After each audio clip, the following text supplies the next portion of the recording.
ভগৱানৰ সৃষ্টি চাৰিমুঠি জীৱৰ ভিতৰত নাই সকলোৱে মানুহৰ জন্ম পাবৰ কাৰণে চেষ্টা কৰি আছে গছ গছনিয়ে ফল দিছে আনক খুৱাইছে নিজে নাখায় পুণ্য অৰ্জন কৰিছে মানুহ লাগে নদ নদীবিলাক অহৰহ বৈ আছে পৰৰ উপকাৰ কৰিছে মানুহৰ জন্ম লাগে গাইজনীয়ে গাখীৰ দিছে নিজে নাখায় আনক খুৱাই মানে উপকাৰ কৰি মানুহ জন্ম পাবৰ কাৰণে যত্ন কৰিছে প্ৰকৃতি জগতৰ সকলো জীৱই মানুহ জন্ম পাবৰ কাৰণে যত্ন কৰি আছে বুলি বেদে সিদ্ধান্ত দিছে প্ৰকৃতি জগতৰ দূৰৰ কথা স্বৰ্গৰ দেৱতাসকলেও ব্ৰহ্মাকে প্ৰমুখ্য কৰি ৩৩ কোটি দেৱতাই এই পৃথিৱীত মানুহৰ জন্ম পাবৰ কাৰণে বাঞ্ছা কৰে বুলি বেদত উল্লেখ আছে অতোহি দেৱা ইচ্ছন্তি জন্ম ভাৰত ভূতলে এই পৃথিৱীত মানুহৰ জন্ম পালে ঈশ্বৰত ভক্তি কৰি জীৱই মুক্তি লাভ কৰিব পাৰে এই ব্যৱস্থাটো আনৰ নাই সেইকাৰণে দেৱতাসকলেও মানুহৰ জন্ম পাবৰ কাৰণে বাঞ্ছা কৰে আৰু আমি মানুহৰ জন্ম পাই যদি সেই উপলব্ধি নকৰোঁ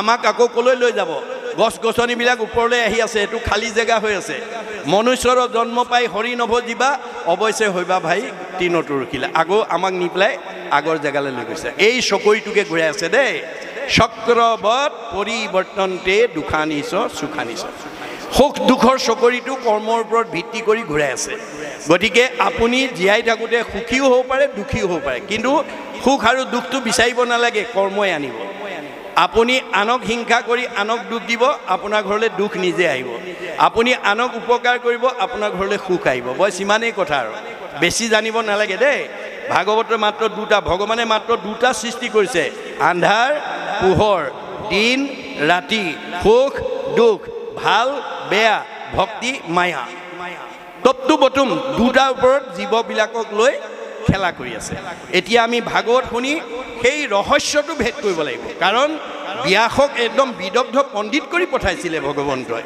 যোৱা তোমাক মই এই যুগৰ বিদগ্ধ পণ্ডিত কৰিছোঁ তুমি জগতৰ লোকসকলক ভাল পথে পৰিচালিত কৰিবা কিন্তু ব্যাসে আহি কি কৰিলে তেওঁক দিয়া যিখিনি গুণ আছিলে তেওঁ বেদজ্ঞ শাস্ত্ৰজ্ঞ টিকালজ্ঞ ধ্যানত ভগৱানক সাক্ষাৎ কৰিব পৰা যোগ্য ব্যক্তি কৰিছিল অথচ তেওঁ প্ৰয়োগ কৰিব নজনাৰ কাৰণে জীৱন্ততে অসুস্থতাত ভোগ কৰি আছে কেনেকৈ আছে দিনেক পূৰ্বতে পৰা সৰসূত ঋষি বদৰিকাশ্ৰমত আচন্ত ব্যাস বহি বদৰিকাশ্ৰমত বহি আছে কেনেকৈ আছে উগুল থুগুল মন নাহি সুখ শান্তি নপান্ত উপায় একো মনে গুণী গান্তি উগুল থুগুল মন এটা লৈ আছে কিয় উগুল থুগুল মনটোৱে তেওঁক প্ৰতিক্ৰিয়া কৰিছে ভাবি তেওঁ উত্তৰ বিচাৰি পোৱা নাই বেয়া নাই অধু মুখে আছে বসি হুয়া নিশবদ সেই বেলা তৈতিয়া সি মিলিল নাৰদ আপুনি ভগৱন্তৰ ভকত হওক আপোনাক বিপদত পৰিবলৈ নিদিয়ে প্ৰতিনিধি পঠাই দিব ভগৱন্তই নাৰদক পঠাই দিছে যোৱা মোৰ ভকত বিপদত পৰিছে আঙুলিয়াই থৈ আহা ক'ত ভুল কৰিছে হাতে বিনা যন্ত মুখে ৰাম নাম হৃদয়ত কৃষ্ণমূৰ্তি স্ফূৰ্তি বিশ্ৰাম নাৰায়ণ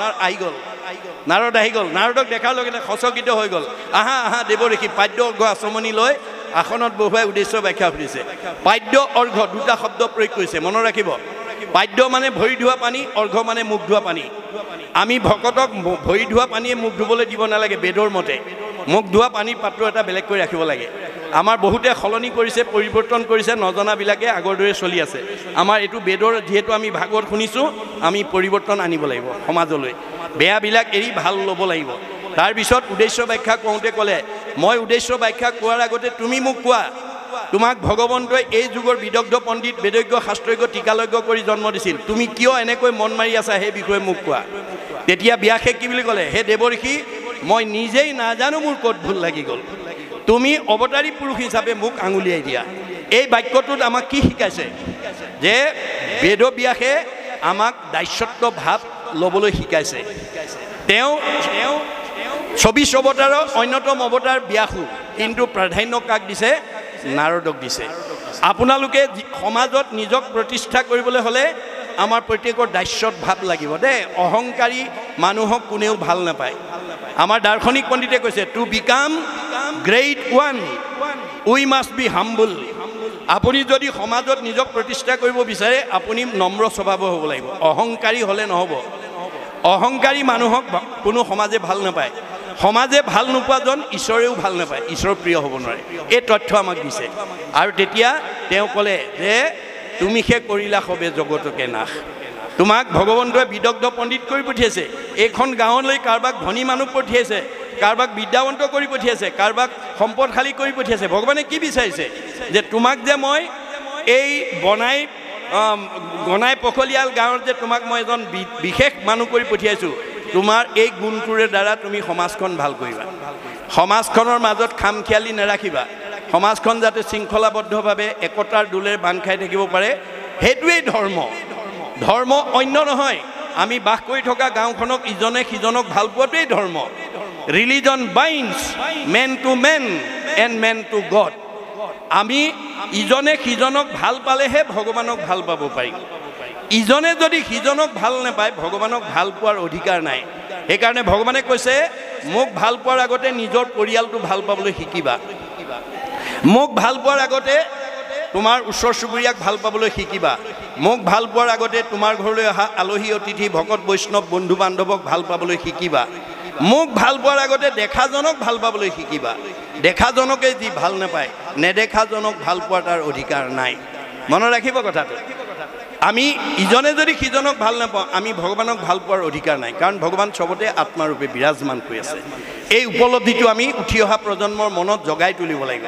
তেতিয়া আৰু আপোনাৰ ঘৰখন তৃণমূল ঘৰখন পৰিয়াল কাৰো মাজত আপোনালোকৰ বিশৃংখল হ'ব নোৱাৰে। ধৰ্মই কি কৰিব? একতাৰ দোলেৰে বান্ধি ৰাখিব। আপোনালোকে এনেকুৱা অনুষ্ঠান যদি সঘনে পাই থাকে আপোনালোকৰ মাজত একতাৰ ভাৱটো আপোনা আপুনি আহিব। সেইকাৰণে সৰ্বপল্লী ৰাধা কৃষ্ণই ধৰ্মৰ সংজ্ঞা কি বুলি দিছে? Religion is that which bind society together but which divides society, breaks it up into parts and makes people fight one another is adharma. আপুনি বাহিৰৰ পৰা দেখিছে ঘৰখন পকা ঘৰে দুৱাৰে গাড়ীয়ে মটৰে মানে ধনে ধানে উপচি আছে, ভিতৰলৈ গৈ দেখিলে শাহু বোৱাৰীৰ মাজত মাতবোল নাই, ককাই ভাই ইজনৰ প্ৰতি সিজনৰ সদ্ভাৱ নাই, স্বামী স্ত্ৰী মনো মানিল, সেইখন ঘৰ আৰু ব্ৰহ্মাৰ ভুৱন হওক। আপোনালোকৰ এইখন গাঁৱত ডাক্তৰ আছে, ইঞ্জিনিয়াৰ আছে, অৱশ্যে আছে, প্ৰবক্তা আছে, অধিবক্তা আছে, বহুত উচ্চপদস্থ বিষয়ত চাকৰি কৰা লোক আছে। ইজনক দেখিলে যদি সিজনে মুখখন সিফালে ঘূৰাই দিয়ে, ইজনৰ প্ৰতি যদি সিজনৰ সদ্ভাৱ নাই, এইখন গাঁও ব্ৰহ্মাৰ ভুৱন হ'লেও থকাৰ যোগ্যতা নাই বুলি কৈছে, ভাগৱতে কৈছে দেই। গতিকে আমি তাৰো আমূল পৰিৱৰ্তন আনিব পাৰিম। কেনেকৈ? এই নদীখন বোৱাব লাগিব। কৃষ্ণ নাম কীৰ্তনৰ নদী নাই জিঠানত, ভকতৰ সংগ জৈত নাই, ব্ৰহ্মাৰ ভুৱন ভৈলে অপবিত্ৰ সিটো আতি, যোগ্য নোহে থাকিবে তথাই।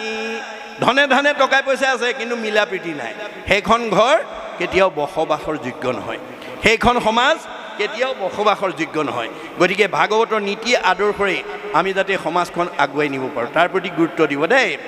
গতিকে গা ধুলে অকল ঢলকে পানী ঢালি গা ধুলেই নহ'ব, আমি কেনেকৈ ধুব লাগে গুৰুজনাই কৈছে, মানে স্নান সদেশ্বৰ আপুনি পানী ঢালি গাও ধুই থাকক। জয় গুৰু শংকৰ সৰ্বগুণাকৰ যা কৰি নাহিকে উপাম, তোহাৰী চৰণে ৰেণু শতকোটি বাৰ এক কৰোঁ প্ৰণাম, দৰশিত সুন্দৰ গৌৰ কলেবৰ জৈচন সুৰপুৰ কাষ, সকলো সভাসদ ৰঞ্জন যা কেৰি দৰ্শনে পাপ বিনাশ। আপুনি গুৰু বন্দনা গাই থাকক, 1000 এফাকি ঘোষাৰ যিমান ঘোষা মুখস্থ আছে, যিমান কীৰ্তন মুখস্থ আছে গাই থাকক, বাহিৰো চফা হ'ব ভিতৰো চফা হ'ব। এয়া শয়ন সদাচাৰ দেই, মনত ৰাখিব। তেতিয়া আপোনাৰ জীৱনলৈ দুখ কষ্ট আহিব নোৱাৰে। আপুনি গা ধুবও জানিব লাগিব।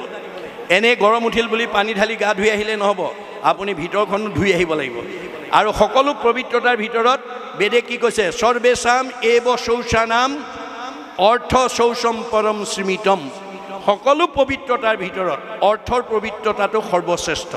আজি আমাৰ বহুত গাঁৱত বহুত সমাজত মানে কমিটি গঠন কৰি সভাপতি সম্পাদকে অনুষ্ঠান পাতে, মানুহে দান বৰঙণি দিয়ে, অনুষ্ঠান ধুনীয়াকৈ পাতেও, পিছে পাছৰ ৰাহি পইচাকেইটাৰ হিচাপ সমাজক সভাপতি সম্পাদকে নিদিয়ে।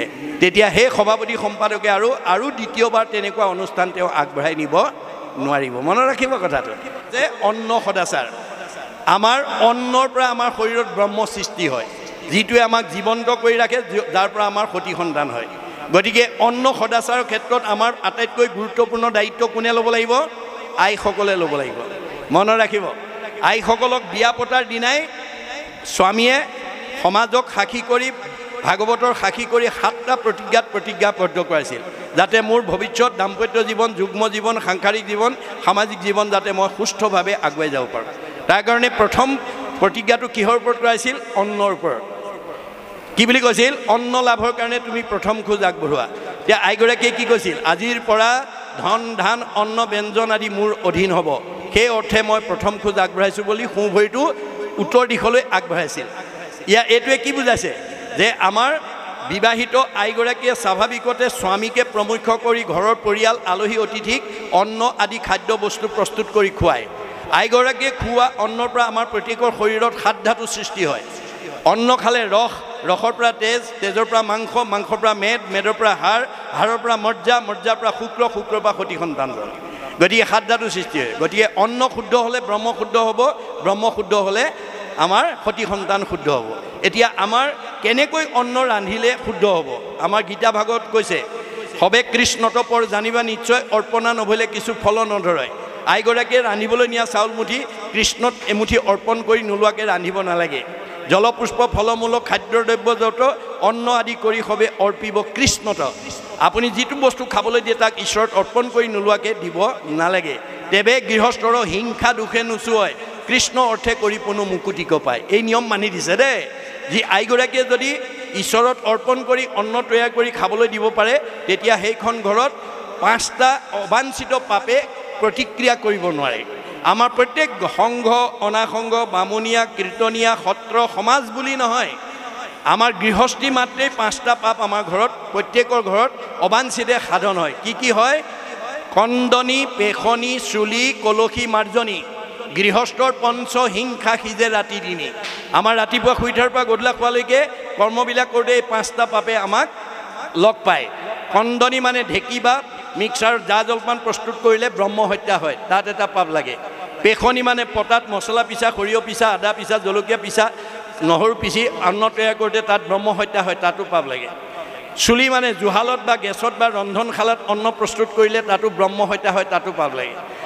কলসী কলহ বা কোনো পাত্ৰত পানী আনিলে চকুৰে মনিব নোৱাৰা জীৱাণু আহে গৰম কৰি মাৰি পেলোৱা হয় তাতো ব্ৰহ্ম হত্যা হয় তাতো পাপ লাগে মাৰ্জনী ঠাইঘৰ সাৰোঁতে মচোঁতে সূতা বাঢ়নি জাৰুত চকুৰে মনিব নোৱাৰা জীৱাণু মৃত্যুৰ মুখত পৰে তাতো ব্ৰহ্ম হত্যা হয় তাকো পাপ লাগে তাৰ দুখে গৃহবাসী স্বৰ্গক নাযায় মনত ৰাখিব বেদে কৈছে দেই ভগৱানে কৈছে কি বুলি কৈছে যে এই 5টা যি পাপ আমাৰ গৃহস্থী ঘৰত ৰাতিপুৱা শুই উঠাৰ পৰা গধূলা খোৱালৈকে ঘটি থাকে এইকেইটা পাপৰ কাৰণে সেইখন ঘৰত বাস কৰি থকা জীৱকেইটা বৈকুণ্ঠ দূৰৰ কথা স্বৰ্গলৈকো যাব নোৱাৰে কৃষ্ণ অৰ্থে কৰি কোনো মুকুতিক পায় আইগৰাকীয়ে যদি কৃষ্ণ সংস্কৃতি অৱলম্বন কৰি যদি অন্ন তৈয়াৰ কৰিব পাৰে আৰু খাবলৈ দিব পাৰে তেতিয়া এই 5টা পাপে স্পৰ্শ কৰিব নোৱাৰে গতিকে ৰন্ধন কৰোঁতে ঈশ্বৰত অৰ্পণ কৰিব লাগিব আৰু খাবলৈ দিওঁতেও কৃষ্ণ মন্ত্ৰ উচ্চাৰণ কৰি দিব লাগিব আইসকলৰ কাৰোবাৰ যদি এইটো অভ্যাস নাই আজিৰ পৰা আপোনালোকে আৰম্ভ কৰি দিব খাবলৈ দিওঁতে কৃষ্ণ খাওক বুলি ক'ব যিকোনো বস্তু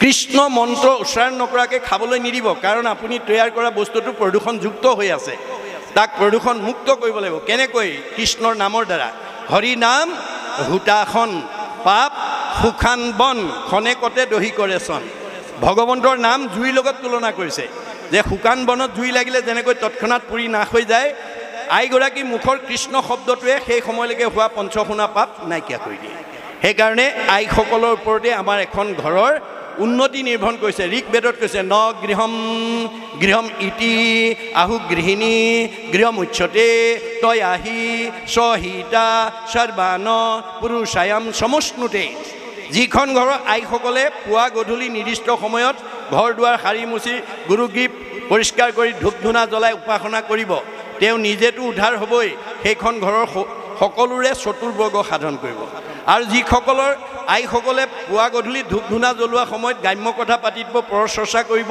টিভি চাই থাকিব মোবাইল টিভি থাকিব সেইখন ঘৰৰ পৰিৱেশ কি হ'ব মহাভাৰতৰ বন পৰ্বত কৈছে জৈশ্য ভাৰ্যা গৃহে নাস্তি সাধিসা পুণ্য চাৰিটা অৰণ্যং তেন গন্তব্যং যথা অৰণ্যং তথা গৃহম সেইখন ঘৰ গুচি বাঁহতল হ'ব মনত ৰাখিব আইসকলে ইচ্ছা কৰিলে ঘৰ গুচি বৈকুণ্ঠ কৰিব পাৰে আৰু ঘৰ গুচি মানে বাঁহতল কৰিব পাৰে আমাৰ গুৰুজনৰ দিনত আমাৰ অসমৰ এগৰাকী মহিয়সী নাৰীয়ে এই তথ্য দাঙি ধৰিছিল কি বুলি কৈছিল গুৰুজনৰ ওচৰত গৈ গুৰুদেৱ মোৰ সতীত্ব গুণৰ অন্যতম বৈশিষ্ট্য হ'ল অপ্ৰাতসে উঠিয়া কৰোঁ গৃহ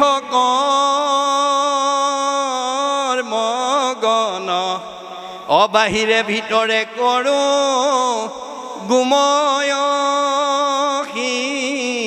ইনসানা গুৰুদেৱ মোৰ সতীত্ব গুণৰ অন্যতম বৈশিষ্ট্য মই ৰাতিপুৱা সোনকালে উঠি ঘৰ দুৱাৰ সাৰি মুচি পৰিষ্কাৰ কৰি গুৰুগিৰি মচি কাচি ধূপ ধূনা জ্বলাই ঈশ্বৰ উপাসনা কৰি ঘৰখন প্ৰদূষণমুক্ত কৰি আহোঁ আৰু পুৱাৰ সৌৰ শক্তি ৰাখি মই সৃজনী শক্তি অটুট কৰি ৰাখোঁ অৰ্থাৎ যিসকল দম্পতীয়ে পুৱাৰ সৌৰ শক্তি আহৰণ কৰিব তেওঁলোকে সতি সন্তান জন্ম দিবৰ কাৰণে সৃজন কৰাৰ প্ৰয়োজন নাই নৰ্মেল দিব পাৰিব যাৰ কাৰণে বিশ্ববিখ্যাত বৈজ্ঞানিক আইনষ্টাইনে কৈছে science without religion is blind religion without science is লেম যিটো বিজ্ঞানত ধৰ্ম নাই এইটো অন্ধ যিটো ধৰ্মত বিজ্ঞান নাই খোৰা শংকৰদেৱে বিজ্ঞানসন্মত ধৰ্ম দি থৈ গৈছিল ৰাধিকাৰ মুখত সেই তথ্য পাই গুৰুজনে কৈছে বৰ সুন্দৰ হৈছে যোৱা পানী আনা 3টা কাঠি এপল পানী এপল মাটি আনি টেম্বুৱনী জানত পেলাই দিয়াৰ লগে লগে বুৱতী নদী বন্ধ হৈ গ'ল আৰু সেই জানটো আজিও শান্তিজান হিচাপে পৰিচিত হৈ ৰ'ল বানপানীৰ কবলৰ পৰা সমাজ উদ্ধাৰ হ'ল এগৰাকী সতী নাৰীৰ সতীত্ব গুণে যদি বুৱতী নদী বন্ধ কৰিব পাৰে আমাৰ ঘৰখন আমাৰ পৰিয়াল আমাৰ সমাজ আমাৰ পৰিৱেশটো নোৱাৰিব কিয় এই কথা আমাক জানিব লাগিব সেইকাৰণে কৃষ্ণই অৰ্জুনক আইসকলৰ গাত 7টা ভাল গুণ থাকিব লাগে বুলি কৈছে দেই মনত ৰাখিব আজি ইয়াত উপস্থিত থকা সকলৰ যদি 7টা আছে ভাগ্যৱতী নাৰী তেওঁ নিজেতো উদ্ধাৰ হ'বই পৰিয়ালকো উদ্ধাৰ কৰিব কি 7টা গুণ থাকিব লাগে কীৰ্তি চিৰি বা কৈশ্য নাৰী নাং ধীতি মেধা ক্ষমা স্মৃতি এই 7টা গুণ মনত ৰাখিব আইসকলে এই 7টা গুণ যাৰ গাত থাকিব তেওঁ পৰিয়াল পৰিচালনা কৰা সমাজ পৰিচালনা কৰা ঘৰ পৰিচালনা কৰাত কোনো বিজুতি আহিব নোৱাৰে শৃংখলাবদ্ধভাৱে কৰি থাকিব সেইখন ঘৰ আনন্দৰ ঘৰ বৈকুণ্ঠৰ সুখৰ অধিকাৰী আলয় হৈ যাব এতিয়া প্ৰথম গুণটো কি বুলি কৈছে কীৰ্তি আইসকলৰ কীৰ্তি গুণ প্ৰথম অগ্ৰাধিকাৰ দিছে কীৰ্তি মানে যে আইসকলৰ কামবিলাক আনে দেখি প্ৰশংসা কৰাৰ দৰে সুন্দৰভাৱে কৰিব লাগিব কেনেকৈ নিট এণ্ড ক্লিন ডিচিপ্লিন ৰাতিপুৱা শুই উঠাৰ পৰা গধূলা খোৱালৈকে কোনটোৰ পিছত কোনটো কাম কৰি গ'লে ঘৰখনৰ কামবোৰ শৃংখলাবদ্ধ হ'ব সেই গুণটো আইসকলে জানিব লাগিব আৰু কামবিলাক পৰিপাটিকৈ কৰিব লাগিব আনে দেখি ভাল পোৱা হ'ব লাগিব আমাৰ কিছুমান আই আছে ঘৰটোকে সাৰিব নাজানে ওপৰে ওপৰে সাৰি আনে তলৰ পালেঙৰ কাগজ পত্ৰ তাতে পৰি থাকে পিছৰজনীয়ে গৈ যেতিয়া সাৰি আনি পেলাই সকলো উলিয়াই আনে কোনে সাৰিছিলে এইবোৰ চব দেখোন পালেঙৰ তলত থাকিলেই লাগিলে দুইজনীৰ মাজতে মনত ৰাখিব কথাটো গতিকে আমাৰ কামবিলাক নিট এণ্ড ক্লিন হ'ব লাগিব পৰিষ্কাৰ পৰিচ্ছন্ন হ'ব লাগিব এইটো 1 নম্বৰ গুণ কীৰ্তি চিৰি 2 নম্বৰ নিজেও ধুনীয়া হৈ থাকিব লাগিব ঘৰখন ধুনীয়া কৰি ৰাখিব লাগিব আৰু স্বামী স্ত্ৰী বা পৰিয়ালবৰ্গ যাতে শ্ৰীহীন হ'বলগীয়া ঠাইলৈ গৈ অখাদ্য খাই যাতে শ্ৰীহীন হ'ব লগা নহয় তাৰ আগতে আইসকলে চোকা দৃষ্টি ৰাখিব লাগে যাৰ কাৰণে ৰাধিকা সতীয়ে সেই কথা কৈছিল কি বুলি যদি স্বামী মন্দ কৰ্ম কৰে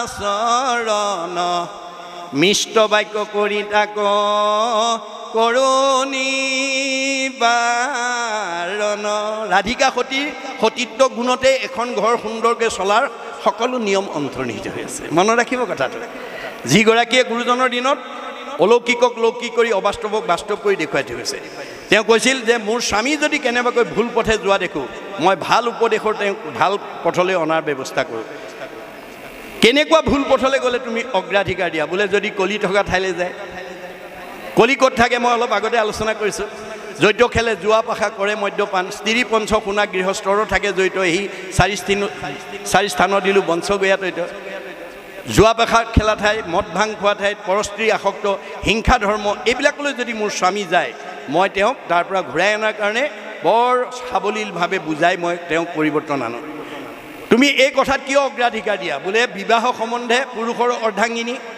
স্বামী বুলি ধৰ্মকৰ্ম পাই অৰ্ধখিনি মোৰ স্বামীয়ে যদি কিবা ভুল কৰে তাৰ আধা পাপ মই ভুগিব লাগিব যদি কোনোবা ভাল পুণ্য কাম কৰে ময়ো আধা তাৰ পৰা পাব লাগে যাৰ কাৰণে আমাৰ বাস্তৱত মাষ্টৰে বিয়া কৰা মানুহগৰাকীক মানুহে কি বুলি কয় মাষ্টৰণী বুলি কয় আচলতে তেওঁ মাষ্টৰণী হয় জানো নহয় মাষ্টৰে বিয়া কৰাৰ কাৰণে মাষ্টৰণী ডাক্তৰে বিয়া কৰিলে ডাক্তৰণী তেওঁ আচলতে ডাক্তৰণী হয় জানো নহয় কিন্তু আধা উপাধিটো পাই যায় গতিকে ভাল বেয়া কামৰ আধা আধাটো ইজনে সিজনে বহন কৰিব লাগে সেইকাৰণে ৰাধিকা সতীয়ে কৈছে মোৰ স্বামীয়ে যাতে ভুল কাম কৰি তাৰ পাপৰ অংশীদাৰ হ'ব লগা নহয় তাৰ কাৰণে তেওঁক মই ভাল পথলৈ অনা কেনেকুৱা ভুল পথত গ'লে অগ্ৰাধিকাৰ দিয়া যদি কলি থকা ঠাইলৈ যায় বোলে মদ খোৱাত কিয় বাধা দিয়া মাদ্যতি যত তত মধ্যম মদ খালে নিচা লাগে বুদ্ধি লুম্পতি যত দ্ৰব্যম মদকাৰী তদচ্ছতে মদ খালে মানে সৎবুদ্ধি বিনাশ হয় অসৎ বুদ্ধি ফালে গতি কৰে মোৰ স্বামীয়ে যাতে নিচাযুক্ত বস্তু খায়, যাতে তেওঁ সৎ বুদ্ধিৰ পৰা অসৎ বুদ্ধিলৈ গৈ যাতে বিপথে যাব লগা নহয়।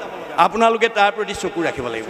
আপোনালোকৰ ল'ৰা ছোৱালীবিলাকে যাতে মদ ভাং ড্ৰাগছ আদি মানে নিচাযুক্ত বস্তু যাতে খাব লগা নহয়, তাৰ প্ৰতি চোকা দৃষ্টি ৰাখিব, প্ৰধানকৈ আইসকলে মনত ৰাখিব কথা। গতিকে আপোনালোকে এইবিলাকৰ পৰা যেতিয়ালৈকে ল'ৰা ছোৱালী বা সমাজখনক নিকা কৰিব নোৱাৰিব, সেইখন সমাজত কেতিয়াও শান্তি প্ৰতিষ্ঠা নহ'ব। ঈৰ্ষা হিংসা কুৰ্চুট কপটৰ পৰা মুক্ত হ'ব নোৱাৰিব। এই তথ্য আমাক ভাগৱতে দি আছে। এতিয়া শেষৰটো হ'ল কি, যে আপোনাৰ শয়ন সদাচাৰ। শয়ন সদাচাৰ আজি আমাৰ সমাজত বহুত মানুহ শুবও নাজানে, উঠিবও নাজানে। এতিয়া গৰম দিনত ফেন চলি আছে, কোমল বিচনা পাৰি থৈছে, আঁঠুৱা তৰি থৈছে, পেট ভৰাই খাইছে, প্ৰটিনযুক্ত আহাৰ খাই জপংকে পৰি বিচনাত শুই দিছে। সেইটো অভ্যাস আছে যদি এৰিব দেই। আমি কেনেকৈ বিচনাত শুব লাগে মাধৱদেৱে আমাক শিক্ষা দিছে। কি বুলি? দুঃস্বপ্ন নাশন ইটো মাধৱ মাধৱ নাম, দুষ্ট গ্ৰহ ভয় বিনাশন, পৰম সম্পদৰ ৰূপ জানি মাধৱৰ নাম, সৰ্বদাই কৰিও কীৰ্তন। আমি মহাপুৰুষ মাধৱদেৱৰ 1000 এফাকি ঘোষা, যিখন মানে পৃথিৱীৰ ভিতৰত শ্ৰেষ্ঠ গ্ৰন্থ বুলি কৈছে। পৃথিৱীত ধৰ্মশাস্ত্ৰ আছে যত যত, সবাহাৰে সাৰ আছে ঘোষাৰ মধ্যত। 1000 এফাকি ঘোষাৰ তত্ত্ব যদি আপুনি জীৱন্ত অৱস্থাত আহৰণ কৰিব পাৰে, পৃথিৱীত এনেকুৱা দ্বিতীয় ব্যক্তি নোলাব যি আপোনাক যুক্তি তৰ্কত পৰাভূত কৰিব পাৰে। ইমান মাহাত্ম্য শাস্ত্ৰ। গতিকে তাৰ এটা হ'লেও ঘোষা নোগোৱাকৈ আমি শুব নালাগে। কেতিয়াবা আপোনাৰ এনেকুৱা হয়, পাৰিবাৰিক জীৱন, দাম্পত্য জীৱন, যুগ্ম জীৱন, সাংসাৰিক জীৱন, সামাজিক জীৱনৰ কিছুমান মানে প্ৰভাৱে এনেকৈ প্ৰতিক্ৰিয়া কৰে যে বিচনাত পৰি থাকি বহুত সময়লৈকে টোপনি নাহে, ছাতিপুতি কৰি থাকে। তেনেকুৱা দুৰ্দিন যদি আপোনালোকৰ জীৱনলৈ নামি আহে, তেতিয়া আমি কি কৰিব লাগিব? যিমান ঘোষা মুখস্থ আছে এটাৰ পিছত এটাকৈ গাই যাওক।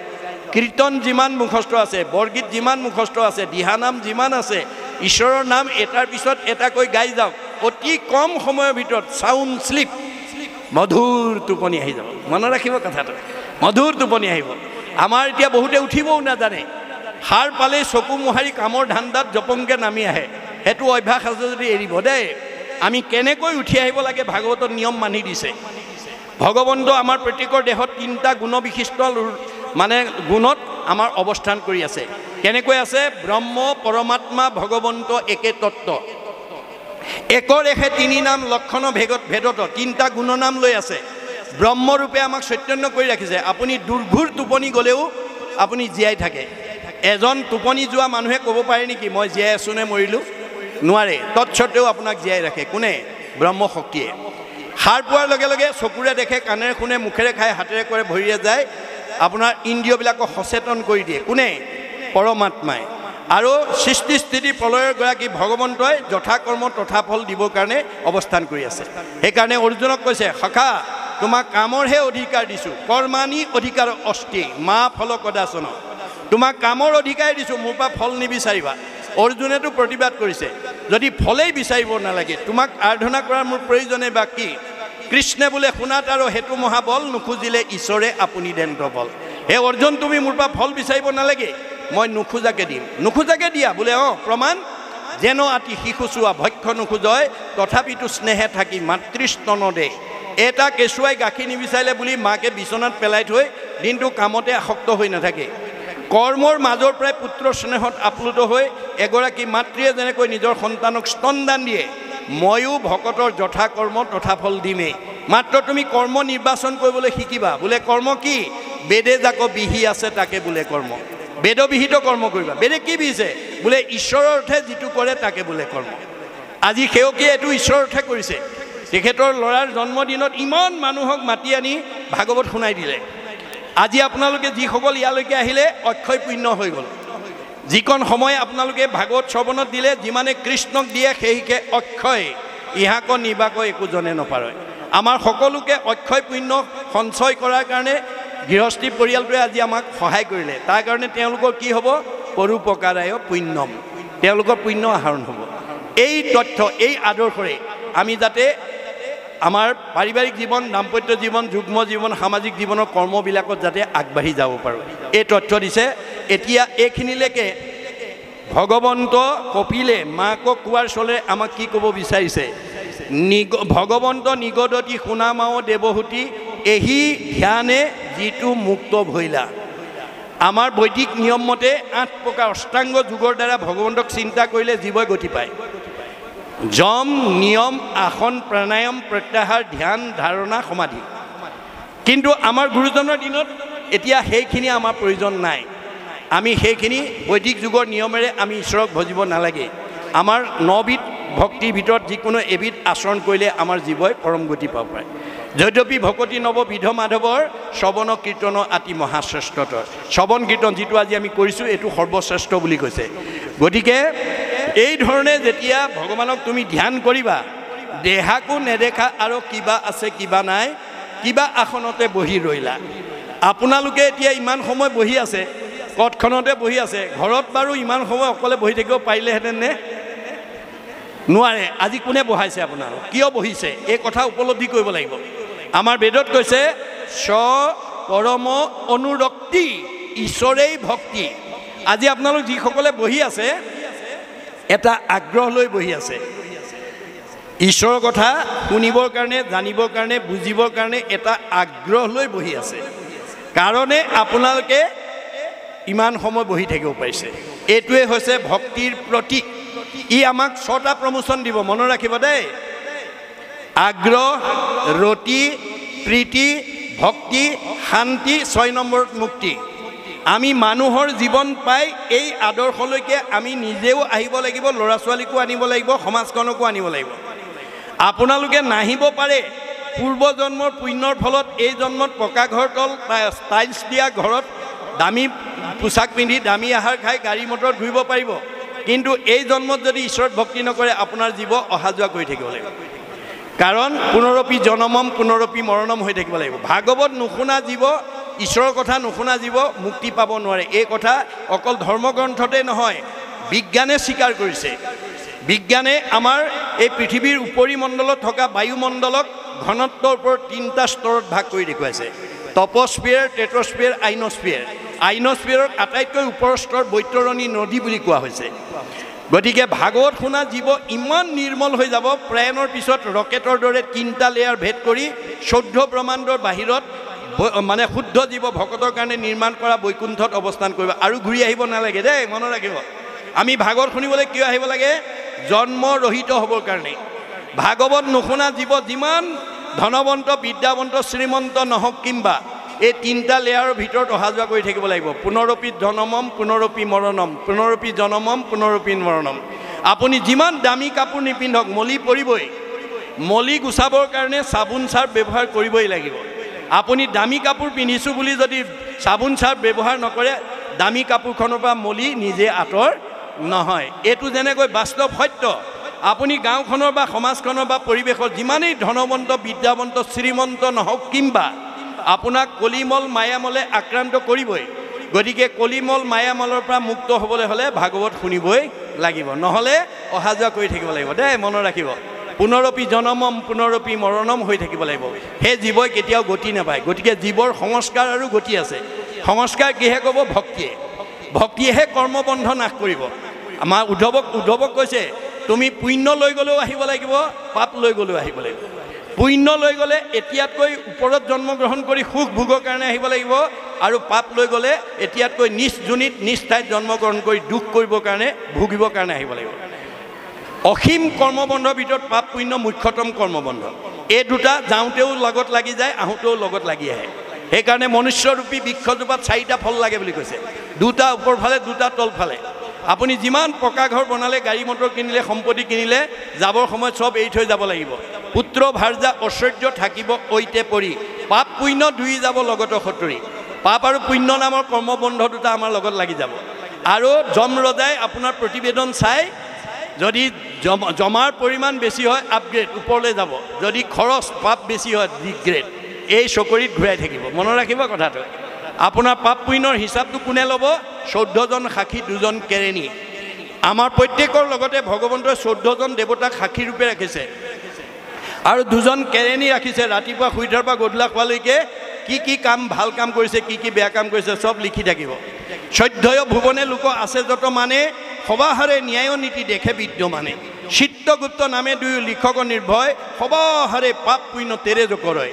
গুপুত পাপক গুপ্ত লিখকে লিখয় দেখা মানে পাপচিত্ৰ লিখন্ত নিশ্চয় 14 জন সাক্ষীত আৰু থাকয় লগত ভান্দিবে নোৱাৰে পাপ পুণ্য আছে যত 14 জন সাক্ষী ৰাখিছে চকুৰ লগত সূৰ্য দেৱতা কাণৰ লগত দগদিকপাল নাকৰ লগত অশ্বিনী কুমাৰ মুখৰ লগত অগ্নি দেৱতা জিভাৰ লগত বৰুণ দেৱতা ছালৰ লগত বায়ু দেৱতা হাতৰ লগত ইন্দ্ৰ দেৱতা ভৰিৰ লগত বিষ্ণু দেৱতা ভৰিত বিষ্ণু থাকে কাৰণে ভৰিত সেৱা কৰোঁ গুজ্জৰ লগত মিত্ৰ দেৱতা লিংগৰ লগত প্ৰজাপতি বুদ্ধিৰ লগত ব্ৰহ্মা চিত্ৰৰ লগত বাসুদেৱ মনৰ লগত চন্দ্ৰ অহংকাৰ লগত ৰুদ্ৰ এই 14 জন সাক্ষী থৈছে দে ঠগিব নোৱাৰিব তুমি মোক ভান্দা তোমাকো মই ভান্দো 14 সাক্ষীকো ভান্দিবা কোনো উপায় এতিয়া আপোনালোক সবে একেটা উদ্দেশ্যতে আহিছে ভাগৱত শুনিছে মই ব্যাখ্যা কৰি আছো আপোনালোকে মোৰ মুখলৈ চাই আছে মই ভাবিছো ঠিকই আছে পিছে কোনোবাই আকৌ মোৰ মুখলৈ চাই আছে মনে মনে ঘৰত এৰি থৈ অহা ল'ৰা ছোৱালীকেইটা কথা ভাবি আছে ঘৰত এৰি থৈ অহা ব্যৱসায়টোৰ কথা ভাবি আছে ঘৰত এৰি থৈ অহা কামকেইটাৰ কথা ভাবি আছে সেইটোতো মই দেখা নাই কিন্তু গুপুত কেৰণীয়ে ক'ব কল্পনাই পাঠকৰ মুখলৈ চোৱাও হয় যাদৱে পাঠকৰ মুখলৈ চাই থকা হয় কিন্তু মনে মনে ঘৰত এৰি থৈ অহা কামকেইটাৰ কথা ভাবি আছিল ব্যৱসায়টোৰ কথা ভাবি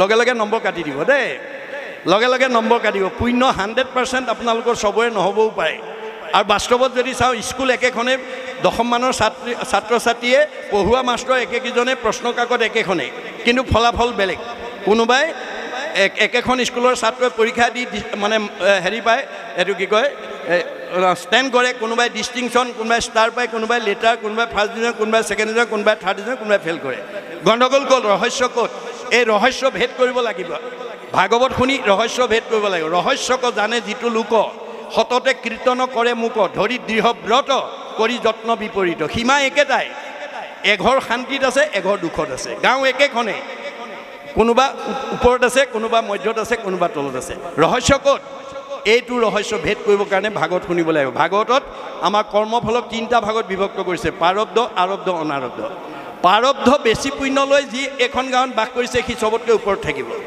মধ্যম পুণ্য লৈ অহাজন মধ্যমত থাকিব কম পুণ্যত অহা লৈজন কমত থাকিব গতিকে পুণ্যৰ অনুপাতেহে ভগৱানে আপোনাক অৱস্থান কৰিব এক বিন্দু ইফাল সিফাল কৰিব নোৱাৰে কিন্তু ই স্থায়ী নহয় ই গতিশীল আপুনি দুখত থাকি যদি ঈশ্বৰৰ নাম লয় সুখে দুখে মুখে জনো চাৰে ৰাম নাম সুখ দুখ সকলো সময়তে যদি নাম ল'ব পাৰে আপোনাৰ জীৱন ওপৰলৈ গুচি যাব সুখ ভোগ কৰিবলৈ পায় যদি ঈশ্বৰলৈ পিঠি দিয়ে ঐশ্বৰ্য ভোগৰ মনে মত্ত হৈয়া ঈশ্বৰত পৰাংমুখ ভৈল যিটো জন যেন জীৰ্ণ গাই আতি দুৰ্ঘুৰ সংসাৰ মহাপংকে পৰি হয় মগন আপোনাৰ বল নাইকিয়া গাই গৰুজনী বোকাত পৰিলে যেনেকুৱা হ'ব আপোনাৰ জীৱনটোকো তেনেকৈ তললৈ লৈ গুচি যাব এই চকৰিটোকে ভগৱানে ঘূৰাই আছে দেই সুখ দুখ কাৰো কাৰণে স্থায়ী নহয় মানে সংসাৰৰ সুখ দুখ জানা হবে মায়া তিলেকতে অন্তৰে মেঘৰ যেন যায় মানে আকাশত ডাৱৰ যেনেকৈ বতাহে কোন সময়ত লৈ যায় তাৰ কোনো সিদ্ধান্ত নাই আমাৰ জীৱনৰ সুখ দুখ কেতিয়া আঁতৰি যাব তাৰো কোনো সিদ্ধান্ত নাই গতিকে 5 জনে কিন্তু ৰাখিব পাৰে দেই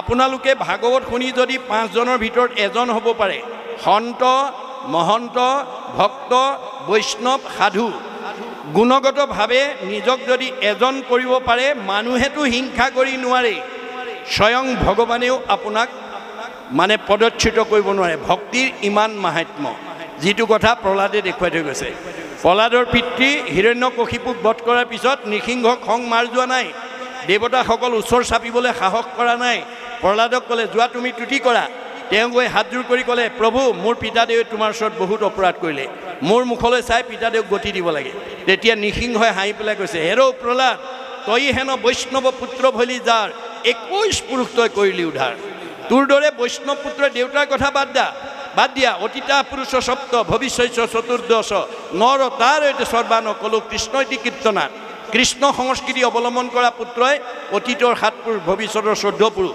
14 7 21 পুৰুষ উদ্ধাৰ কৰিলি দেউতা তাৰ মাজতে গ'ল বোলে তেনেহ'লে মোক লৈ যোৱা নোৱাৰো আনিব তোমাৰ পুণ্য জমা হৈ আছে মনত ৰাখিব পুণ্য জমা হৈ আছে তুমি ৰজা হ'বই লাগিব ভোগভুঞ্জি পুণ্য কৰা কিয় এতিয়া 26 চনৰ নিৰ্বাচন আহি আছে আপোনালোকৰ এইটো সমষ্টিৰ পৰা বিভিন্ন দল সংগঠনৰ পৰা 10 জনে প্ৰতিদ্বন্দ্বিতা কৰিব ধৰি লওক আমাৰ ভাগৱতৰ মতে এই সমষ্টিৰ মানুহে গৌৰৱ কৰিব লাগিব আনন্দ কৰিব লাগিব কি বুলি যে আমাৰ সমষ্টিৰ পৰা এমএলএ প্ৰতিদ্বন্দ্বিতা কৰিব পৰা যোগ্য ব্যক্তি 10 জন আছে কিন্তু জিকিব কেইজন এজন কোন জিকিব আমাৰ 14 স্কন্ধ ভাগৱতত কোৱা আছে কোন জিকিব সেই কাৰণে কোনোবা যদি ভাল ৰাজনীতি কৰিবলৈ মন আছে ভাগৱত শুনি লওক ভাল অৰ্থনীতি কৰিবলৈ মন আছে ভাগৱত শুনি লওক ভাল সমাজ নীতি কৰিবলৈ মন আছে ভাগৱত শুনি লওক ভাল ধৰ্মনীতি কৰিবলৈ আছে ভাগৱত শুনি লওক ভাগৱত নুশুনা কোনো নীতি কোনেও স্থায়ী কৰি ৰাখিব নোৱাৰিব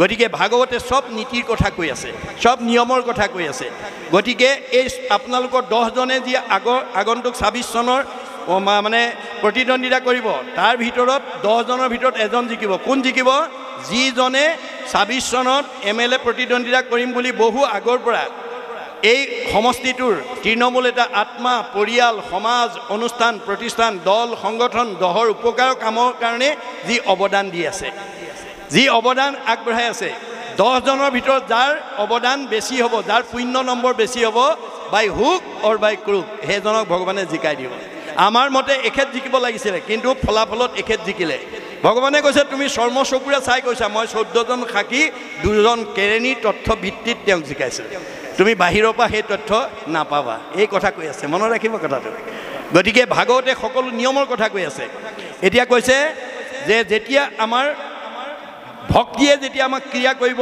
আপুনি গৰমেই নে ঠাণ্ডাই নে পথতে বহি আছে নে কুচনতে বহি আছে ক'ব নোৱাৰিব দেহাকো নেদেখে আৰু কিবা আছে কিবা নাই কিবা আসনতো বহি ৰৈলা আপোনাৰ ভকতি এনেকুৱা মহিমা যে আপুনি ক'ত আছে আপুনি নিজে উপলব্ধি কৰিব নোৱাৰিব আৰু কি বুলি কৈছে যেন মধ্য মাতুৱাল কোটিৰ বস্ত্ৰক সিটো আছে নাই একো নজানয় এজন মদ খোৱা মানুহৰ যেতিয়া নিচা লাগে তেতিয়া তেওঁ পকৰত পিন্ধা কাপোৰখন আছেই নে খুলি গ'ল গম নাপায় ঠিক সেই ধৰণে যেন মধ্যে মাতুৱাল কোটিৰ বস্ত্ৰক সিটো আছে নাই একো নজানয় নিচা লাগিলে যেনেকৈ বস্ত্ৰখন আছে নে নাই ক'ব নোৱাৰে আপোনাৰ ভক্তিৰ যেতিয়া কৃষ্ণ গ্ৰাহে ধৰিব আপুনি কথতে আছেনে কুচনতে আছেনে গৰমে নে ঠাণ্ডা একো গম নাপাব যাৱে পূৰ্ব কৰ্ম থাকে তাৱে প্ৰাণ ইন্দ্ৰিয়সমে দেহা পুনো নাশনুহি কয় আমি যে মানুহৰ জন্মলৈ আকৌ আহিলোঁ কিয় আমাৰ বাসনা আছে প্ৰত্যেকৰে বাসনা আছে দেই